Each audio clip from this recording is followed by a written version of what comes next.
they've come up with using a genetic algorithm for phononic crystals. Poe, which crosses multiple models, has just released previews, which is essentially the same thing. It's like artifacts. OpenAI and Thrive Capital create AI health coach. I do believe that is OpenAI's play to eventually be your agent.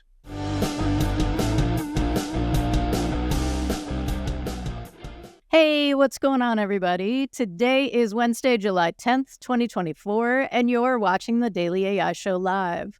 Today, we're talking about AI in the news, because it's Wednesday. Breaking news, overlooked news, good news, AI and industry news, all the news that is newsing this week. With me today, I have Andy, Jyunmi, and I am Beth. Brian is traveling. Karl may join. We'll see. So we would love to hear from you. Are there news stories that you've thought about this week? Go ahead and pop them in the comments if you're on the live. If you're not on the live, come join us on the live. Pop it in the comments. As we prepare for the show, we don't discuss the news stories before we come on and share. So we're sharing with each other the same way that we're sharing with you. And we'd love for you to share with us. That said, who's got a news story? Andy, why don't we kick off with you? What's your top news story?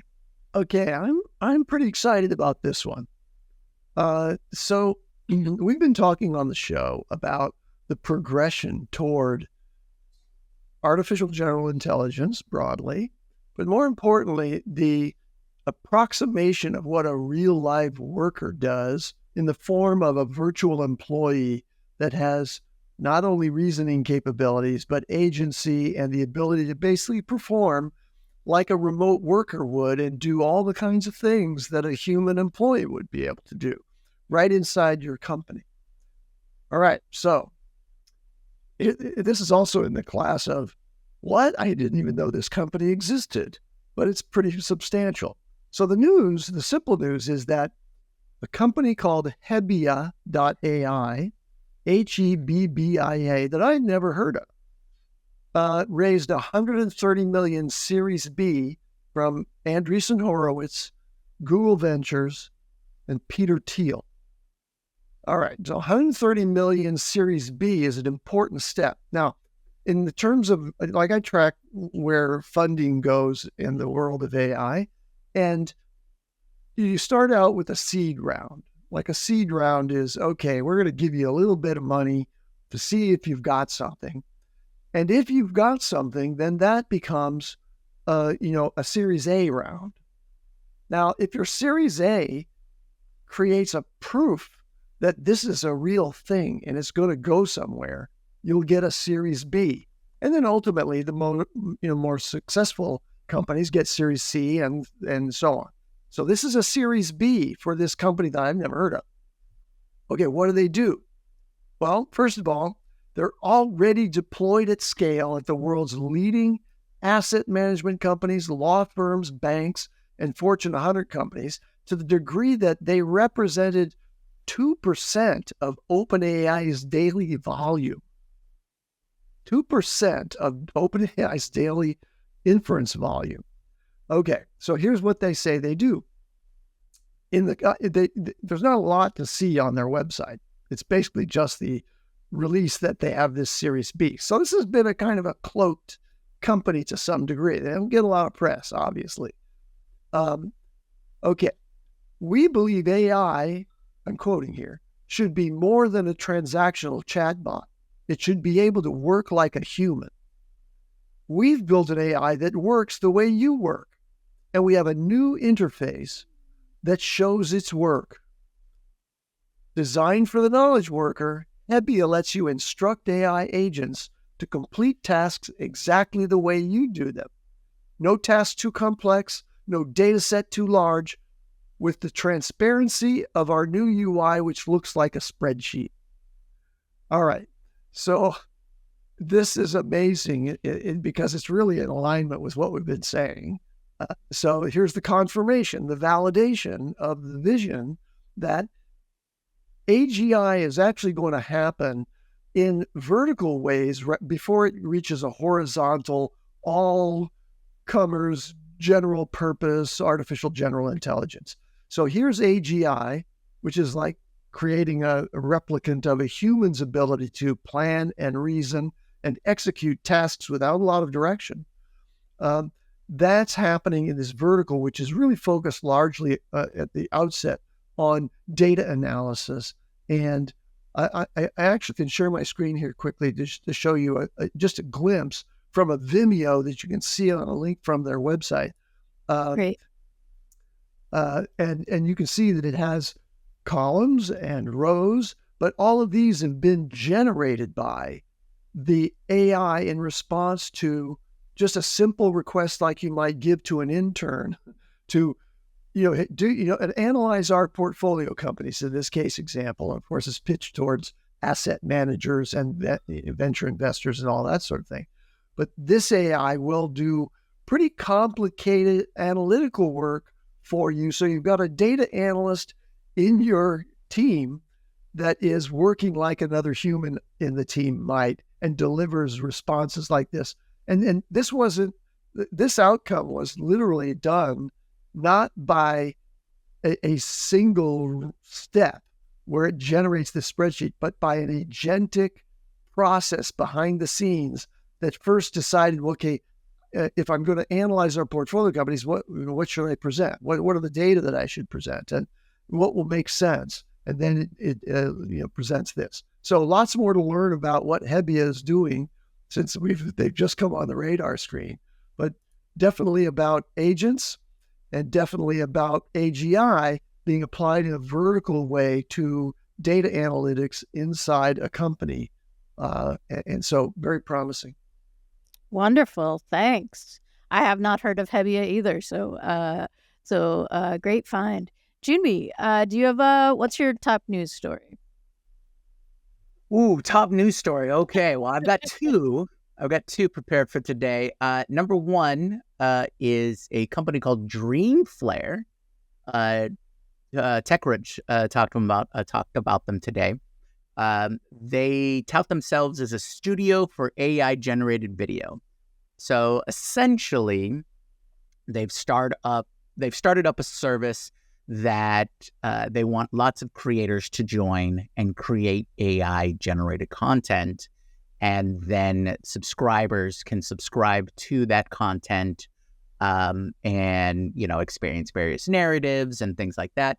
This is sort of along the lines of Showrunner, which was announced a few weeks ago, right, as sort of the Netflix of AI content.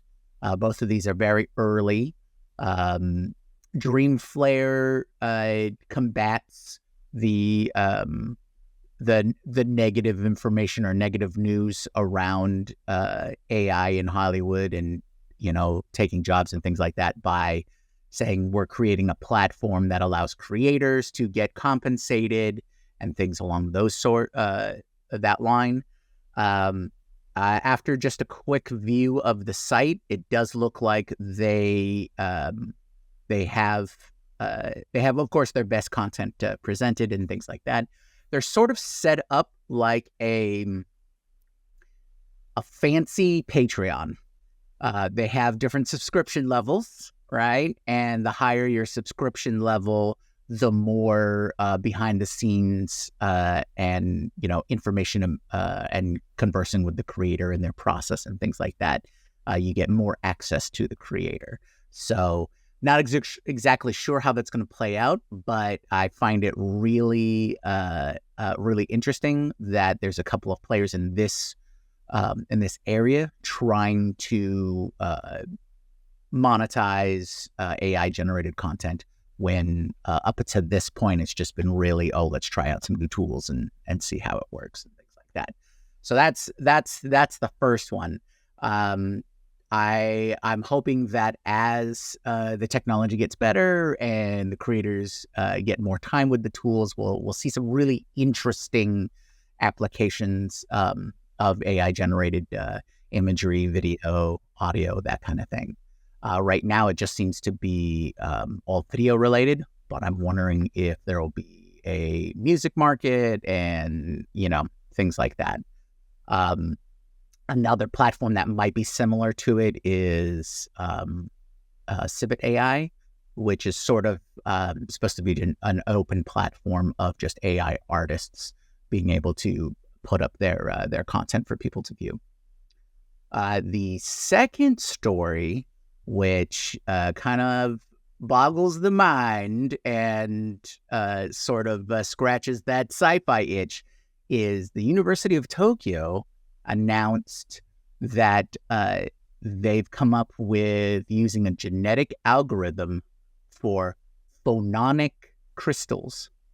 And so this is a lattice work of these type of crystals that they're using this AI-based genetic algorithm to help grow these crystals. Now, what's important beyond the wacky-on name of phononic, right? Really Star Trek out there, is these are the crystals, and this is the tech that you build chips and hardware for quantum computing.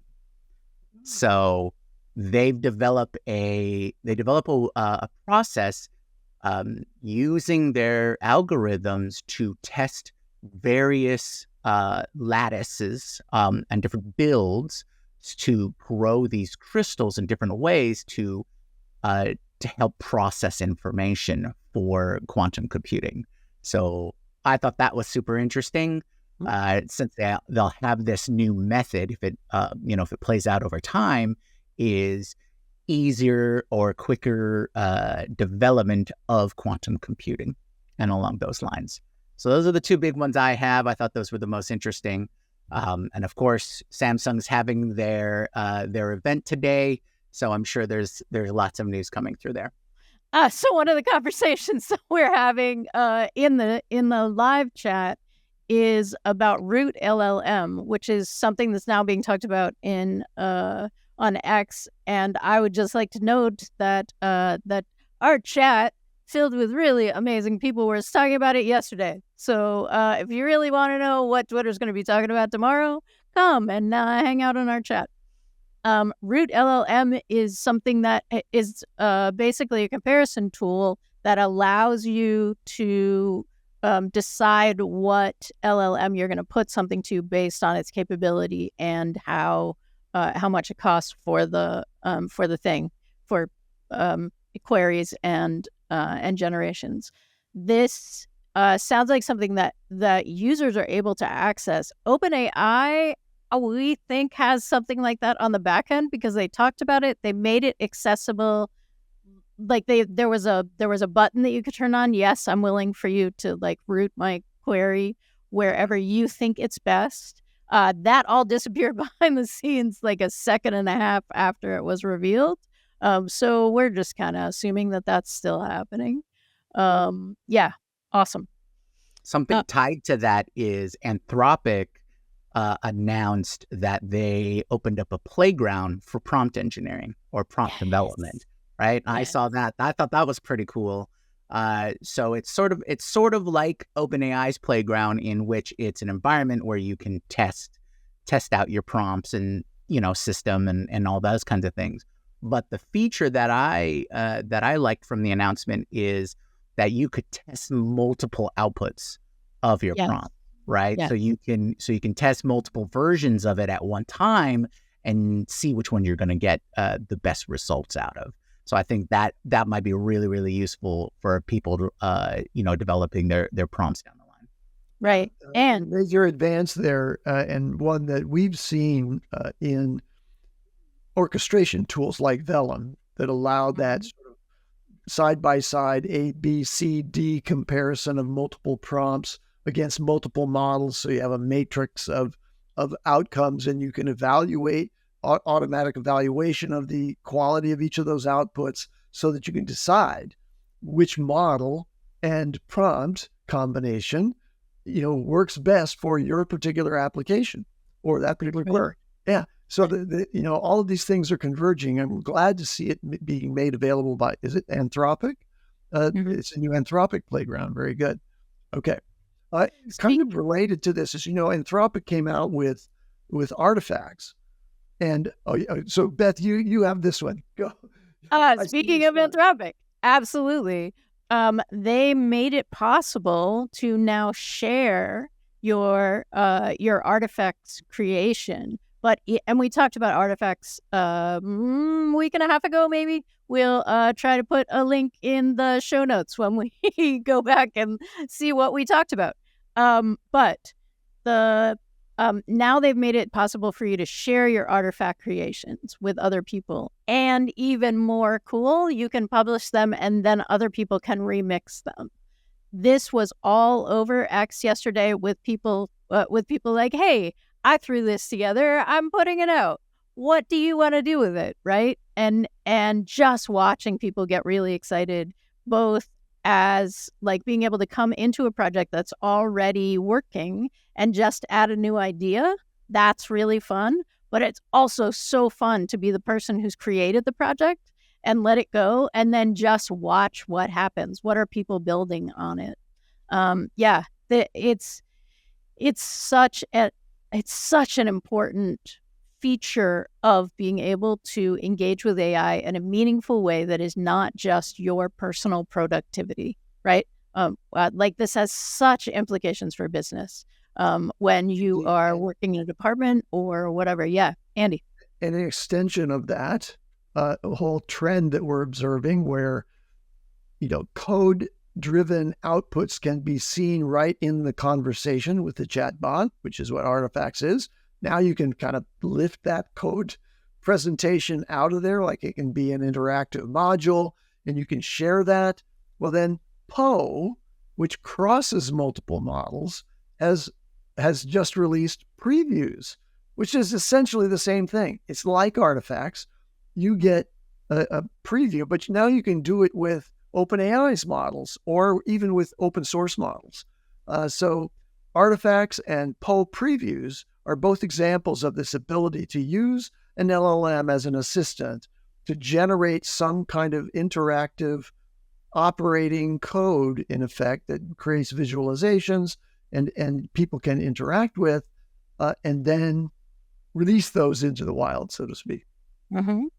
So I'm curious, is the ability to create working code like Artifacts and the ability to share it and build on it, is that plus projects, is that Anthropic's GPT, custom GPT? What do you think, Karl? I don't know. I'm not sure. It probably is in a way, but you still have to have, I'm trying to think about it from, because whenever I think of custom GPTs,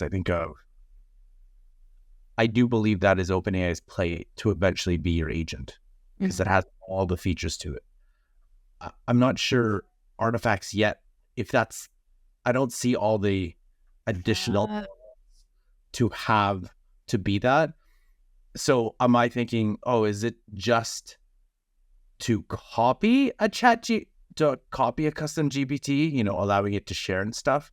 Because it seems to me whenever I see, there's a new feature, and the last time I saw that product, the OpenAI product kind of roadmap I saw at Benevity, it made sense.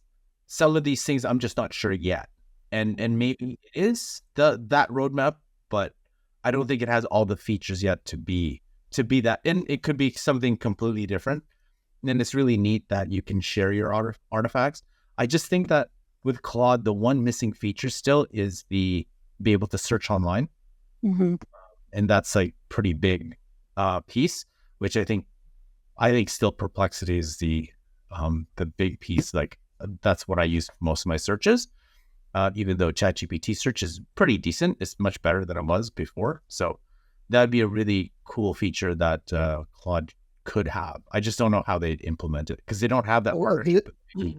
A differentiating feature between custom GPTs and what you see with Artifacts or post previews, I think, is the ability to call multiple custom GPTs from within a single thread. And that's getting to Karl's point about, hey, this is their approach to agents, because what you can do is you can ask in the conversation for one kind of master custom GPT to go ahead and access whichever other custom GPTs you have created or others have created in order to assemble an answer. So I think that there really is a difference, but artifacts plus projects does give you quite a few of the features of custom GPTs. Nice. Yeah. It starts as I'm curious to see what Google, I think Gems is supposed to be, coming with and what their plan is. But I do feel like a lot of the stuff is more of a, hey, they released it, we got to release something similar with our version of it. But it doesn't seem right now to have that roadmap to actually be an agent. And maybe it will, because everyone's just going to add those features in. There seems to be a direction of the custom GPT versus the artifact. Mm-hmm. It's interesting.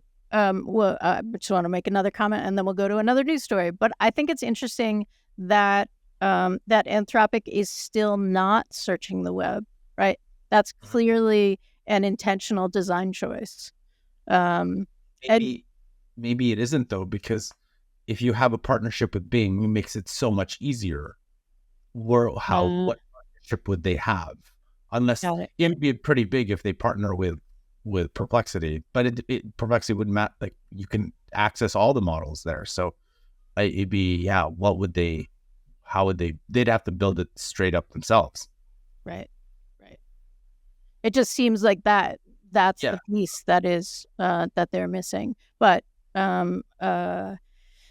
speaking of things that are searching the web, OpenAI has great search. And here we go to the segue. They have not released another model or any of the things that they've already announced to release. They released something new, which is a partnership, and it is Thrive.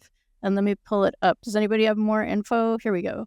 OpenAI and Thrive Capital create AI health coach. And the idea behind this is to give individuals opportunities to really engage in medical kind of conversation, sleep, nutrition, fitness, stress management, and social connection, and have AI both be informative and assist with that. Anybody else clock that? There was one, because there was a story, I don't know if anyone read this morning from the Neuron, that apparently it's already being done by this thing called the Whoop Coach. So the story in the Neuron says that, this is not a new concept of Thrive AI, Apple Watch, and they do a lot of this stuff, but the idea of chatting with a health coach and asking it questions, that concept exists with a thing called the Whoop Coach, which gives people, I'm just reading it from the Neuron newsletter, who never stop talking about the wearable personalized advice on things like optimizing sleep and improving heart rate. Which is funny, because then I clicked on whoop.com and it says, introducing Whoop Coach, powered by OpenAI. So maybe it is the thing. I don't think it is. No? They're very different. So I'll show you what that... So it's not Thrive. Whoop Coach is not Thrive. No. So I would imagine, could it be like a wrapper? Well, it just means that they're using OpenAI's models to drive it. I think that the Thrive opportunity is to do something that's really novel in the user experience design, and maybe incorporating, because of Sam's involvement and OpenAI's therefore involvement, more advanced voice interaction features like we observed in their demo day, which wouldn't be available as soon as it would be available to Thrive, to Whoop Coach, or a number of other health-related services out there that are being LLM powered. Yes. I am curious what's happening with voice, because several of the things that they have rolled out that are, or that they've sort of said, this is going to be great because you're going to be able to talk to it. Yeah. And we just keep hearing like, it'll come in a couple weeks. It'll come in a couple weeks. No, it's not going to come in a couple weeks. There's a thing, and we're going to fix it or do something with it, and we'll let you know. Right? Like it just keeps getting stepped back. I have another I have another OpenAI news item, which is, Please. In the past several weeks, we heard about Apple being given an observer seat on the board of OpenAI. And so today, OpenAI observer seats are being declassed, if you will. Microsoft is resigning its observation seat and making some nice flowery announcements about how they're very confident in OpenAI now, and they don't need to watch the board. Board meetings are quarterly. Come on. Microsoft can afford to send somebody to listen in on the board meeting when they own 49% of it. So something else weird is happening here. And I think it's kind of, my guess is it's cover for, they're not going to proceed with allowing Apple to have an observer seat. So you're just basically saying, we're going to just remove observer seats entirely. And Microsoft is, doing the right thing by saying, okay, we're just leaving our seat now. And Apple may never get their observer seat. That's my guess. Wow. All right. So as part of that news, I have a quote here. It says, it said, "We are establishing a new approach to informing and engaging key strategic partners such as Microsoft and Apple, and investors such as Thrive Capital and Coastal Ventures." Okay, so that's their sort of PR speak for our strategic partners, Microsoft and Apple, are going to see a new approach, not board observer seats. Right. Yeah, I the positive spin, I think, is sort of what they came out with in the PR announcement as well. Is the whole observer seat was a reaction to the Sam Altman ousting and rehiring that whole thing, and to just make all the investors a little more calming influence. It's like, oh, but Microsoft now will have an observer seat to make sure that this stuff doesn't happen again, or we're not as surprised. And so this is them just cleaning house again, saying, now we're all good and we don't need to have this kind of oversight anymore. We'll see if they do, but I'm sure that's part of their process there. So we'll be watching. Now you don't need to oversee us. Right. Was that? I was just saying, so we'll be watching this emerging story. Oh, right. Yeah. Further shakeup of the OpenAI board. Yeah. So speaking of emerging stories, thank you, Andy, and OpenAI. OpenAI blocked access as of yesterday, July 9th, to its tools and services for users in China. This also seems perhaps related to previous conversations we've had about how much China gets access, both above board and below board, to this tech. I also think that it's interesting, right? So it's prompted local AI companies like SenseTime, Baidu, Zippo.ai, and Tencent to offer incentives and free tokens and migration services, because this has created a big drop, right, for people and companies in China using the OpenAI services and tools. My question, and it relates to conversations we've had about chips, is how much does that then, create, it's not an incentive. China always had an incentive to develop its own stuff, but how much does that create an environment where the government of China plus the industries in China are really focused now on their own innovation, in the same way that that they couldn't get NVIDIA chips, but then they developed their own that uses light and is cheaper and faster, right? Like, I'm just curious what you think about this news story coming out and what the impact you think would be. Well, they showcased their new Sense Nova 5.5 model at World AI Conference in Shanghai, which they say is comparable to GPT-4o. So it just makes sense for them. This reminds me of way back. Do you all remember when Apple came out with their iPad and every single company came out with some weird version of their tablet, iPad, like, or pad type thing. And I feel this is kind of similar, where a lot of that was either real. No, actually, a lot of that was vaporware. So they'd come out and showcase it, but you never hear from any of half of these companies again. I remember specifically RIM, if Research in Motion. That's a name that no one has mentioned in so long, but they came out with it. Yeah, RIM is BlackBerry. Yeah. And then they had, I forgot what their tablet or whatever it was called, and they were showcasing it. I feel like this is kind of it, where like everybody says, hey, we have a GPT-4o model, but I just don't think you can, unless you could actually use it. It's just another demo. Just like, what was the company that released their GPT-4o voice demo? I can't remember the name of that company. And it looked kind of real, but I'm like, unless you get to actually use it, and some people were using it, but it didn't work properly, that's where I think a lot of this will go. But you're right, Beth. If you get the Chinese government and companies really hyper-focused, if they believe this is it, you're in direct competition, this is the space race, like the innovation is just going to accelerate.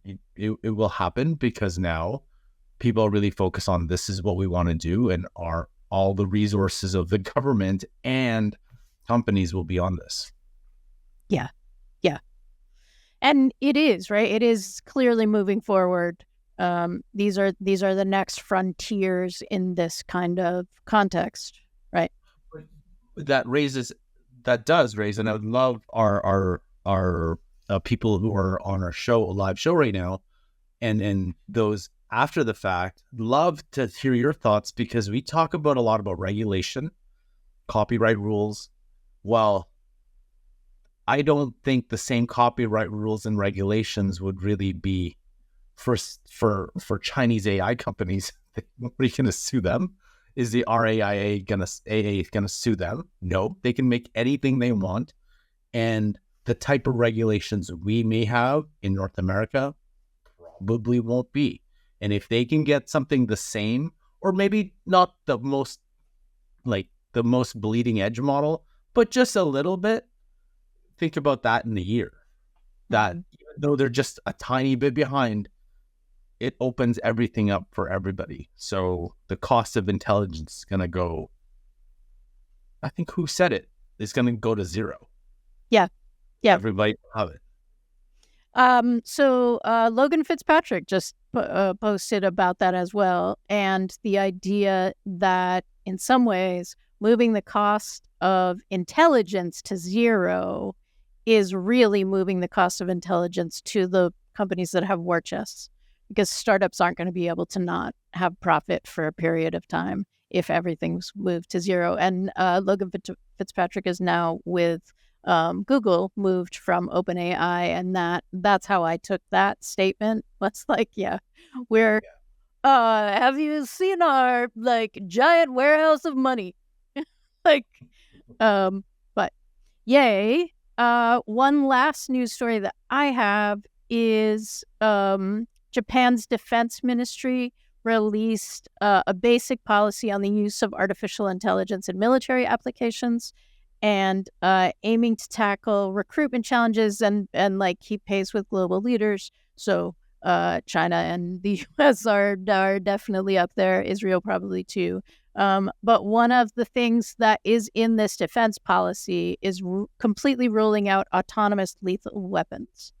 That is not a thing. You can't just say, this is your goal, go take life where you find it, from Japan's thing. Does anybody else see that or have thoughts about that story? The autonomous weapon things, for sure, because I remember there was a story a couple of weeks ago or several months ago about either the Pentagon or the CIA, I think it was the Pentagon, authorizing an increase in AI use for lethal, was it lethal drones or something lethal? And I was like, wait a second. And I feel of all the things that we talk, everyone's concerned about, I'm kind of in the Jan LeCun camp where it's not that smart yet that it can blow this world up. But that is more scary, because now you have, because I don't know if you've been watching, the use of drones in the Russia-Ukraine conflict is huge. Now you have autonomous lethal drones that you don't have pilots controlling them. You have AI controlling them, and you have multiple sides controlling. So first of all, like, are you going to lead? Like, I'm thinking, okay, we got to pull some of our troops out because these drones are just coming in and flying and kamikazing everything. But is it going to be like drone against drone, like battles? But even then, like, going to bigger drones, like drone strikes, like now you have autonomous, like, so that to me, that is very, very negative use of AI. Yeah. Okay, I have one light one to finish off with. Take us home, man. This is a fun one. It could help the planet. Researchers have developed a new framework for a large language model plus reinforcement learning to improve traffic signal control systems. So they're focusing in LLM on understanding how to optimize traffic flow using its control over the lighting system.